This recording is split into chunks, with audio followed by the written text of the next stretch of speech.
أعوذ بالله من الشيطان الرجيم.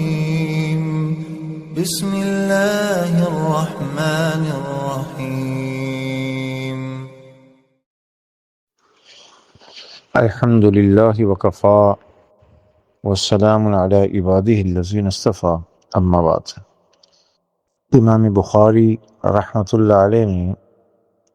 سیدنا ابو سعید الخدری رضی اللہ تعالی عنہ سے اللہ کے رسول صلی اللہ تعالی علیہ وسلم ارشاد نقل کیا ہے، اذا اشتد الحر فابردوا بالظہر فإن شدت الحر من فیح جہنم، کہ جب گرمی سخت ہو تو ظہر کو ٹھنڈے وقت میں پڑھا کرو، کیونکہ گرمی کی شدت وہ آتش دوزخ کے جوش سے ہے۔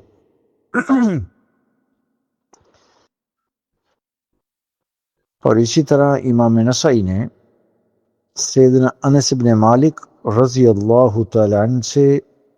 اللہ کے رسول صلی اللہ تعالی علیہ وسلم کا معمول نقل کیا ہے کہ کان رسول اللہ صلی اللہ علیہ وسلم کی حضرت کا معمول یہ تھا، اذا کان الحر ابرد بالصلاة واذا کان البرد عجل، کہ جب گرمی زیادہ ہوتی تو ظہر کی نماز کو ٹھنڈا وقت یعنی تھوڑی سی تاخیر کے ساتھ پڑھتے ہیں، اور جب سردی کا موسم ہوتا تو آپ علیہ السلام جلدی یعنی اول ہی وقت میں پڑھ لیتے تھے۔ عرب کی گرمی اور پھر اس کی شدت یہ سب کے علم میں ہے۔ دنیا کو ہم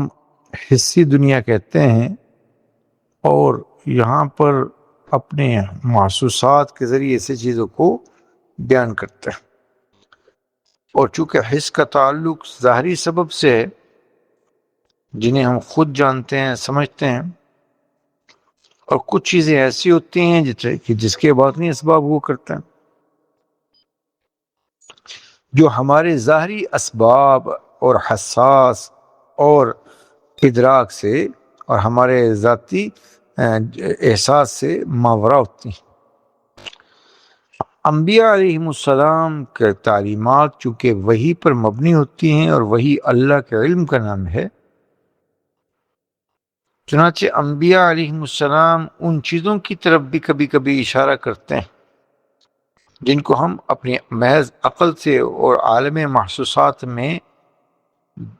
ظاہری چیزوں سے محسوس نہیں کر سکتے۔ انبیاء وحی کی بنیاد پر ان چیزوں کی خبر دیتا ہے۔ چنانچہ اس حدیث شریف میں یہ ارشاد فرمایا ہے کہ فَإِنَّ شِدَّةَ الْحَرِّ مِنْ فَيْحِ جَهَنَّمَ، کہ گرمی کی شدت اور گرمی کی سختی یہ جہنم کی آگ کی جوش کی وجہ سے۔ اب یہ چیز وحی پر مبنی ہے، کیونکہ جہنم تک کسی کی برسائی نہیں، اس چیز کا تذکرہ اور جہنم جنت یہ ایمانیات میں سے ہیں، مغیبات میں سے ہیں۔ یہ آپ علیہ السلام جب ان کے تذکرے کرتے ہیں تو اللہ کی وحی کی بنیاد پر کرتے ہیں کہ کوئی شخص بھی حسی طور پر ان چیزوں سے واقف نہیں ہو سکتا۔ تو گرمی کا ایک تو ظاہری سبب ہے، اور وہ ہے سورج، جو ہمارے گرد و نواح میں سورس آف انرجی کہلاتا ہے، منبع ہے گرمی کا، کوئی شخص بھی اس کا انکار نہیں کرتا، یہ عالم حس میں ہے۔ لیکن نبی علیہ السلام نے عالم باطن کی تذکرہ کیا اور فرما دیا کہ کچھ چیزیں وہ انسانی عقل سے ماورا ہیں، خلاف عقل نہیں، ماورا ہیں، اور وہ علم غیب میں، پردہ غیب میں۔ تو چنانچہ کہہ دیا کہ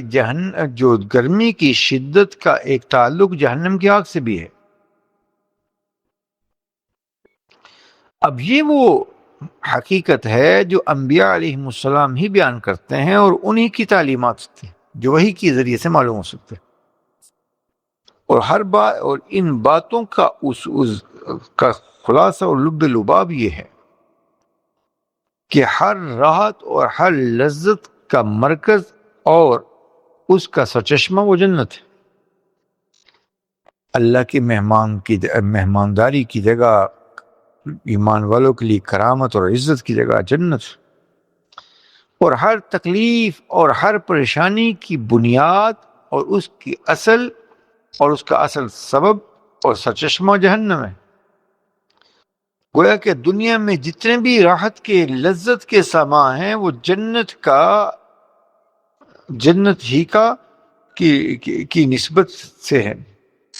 اور جو تکلیفیں مصیبتیں ہیں وہ اس کی نسبت جہنم سے۔ لہذا اس حدیث میں گرمی کی شدت کو جہنم کی آگ کا جوش اور اس کی تیزی اور اس کے جوش سے تعبیر کیا، اس کی طرف نسبت کی۔ مقصد اس سے یہ ہے کہ گرمی کی شدت کو جہنم سے خاص مناسبت ہے، اس لیے کہ جہنم اللہ کے غضب کا ایک مظہر ہے، جبکہ ٹھنڈک و خنکی وہ اللہ کی خاص رحمت کی لہر ہے۔ لہذا جس موسم میں عین سورج یعنی نصف النہار کے وقت جب سورج اپنے کمال کو جوبن پہ پہنچتا ہے اس وقت سخت گرمی ہوتی ہے، اور گرمی کی شدت سے ماحول اور فضا جہنم کی طرح گویا کہ اس کا نمونہ ہوتی، تو ایسے وقت میں حضور کی تعلیم یہ ہے کہ ظہر کی نماز کو تھوڑا سا تاخیر سے پڑھو تاکہ گرمی کی شدت اور اس کا زور ٹوٹ جائے، کو ٹھنڈک حاصل ہو۔ ہاں، نبی علیہ السلام کی عادت شریفہ یہی تھی کہ جب بادل ہوتا، موسم ابر آلود ہوتا، تو اس زمانے میں گھڑی گھنٹے کا تو رواج تھا نہیں، تو پھر نماز کو اجرت میں پڑھ لیتے کہ ایسا نہ ہو کہ نماز قضا ہو جائے۔ جب یقین ہو جاتا اس نماز کا وقت داخل ہو گیا تو پھر اس نماز کو جلدی پڑھ لیتے۔ لیکن عام روٹین میں ظہر پڑھنے کا یہ مزاج کہ گرمیوں کے دنوں میں ظہر کو ذرا مؤخر کر کے پڑھتے، اور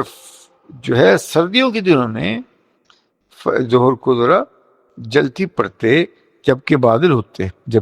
ہوتے تو آپ علیہ السلام کا عمل یہ تھا کہ اگر مطلع ابر آلود ہوتا تو ظہر کو اول وقت میں پڑھتے۔ تو نبی علیہ السلام کی اس حدیث سے ظہر کی نماز کا وقت مستحب معلوم ہوا کہ گرمیوں میں جب شدت ہو گرمی کی تو ظہر کو تھوڑا سا تاخیر سے پڑھا جائے، اور جب سردیوں میں یا موسم ابر آلود ہو تو پھر اس کو ذرا جلدی پڑھا جائے کہ مبادا وقت نہ معلوم ہونے کی وجہ سے نماز قضا ہو جائے۔ اللہ ہم سب سے راضی ہو، دین سیکھ کر عمل کرنے کی توفیق عنایت فرمائے۔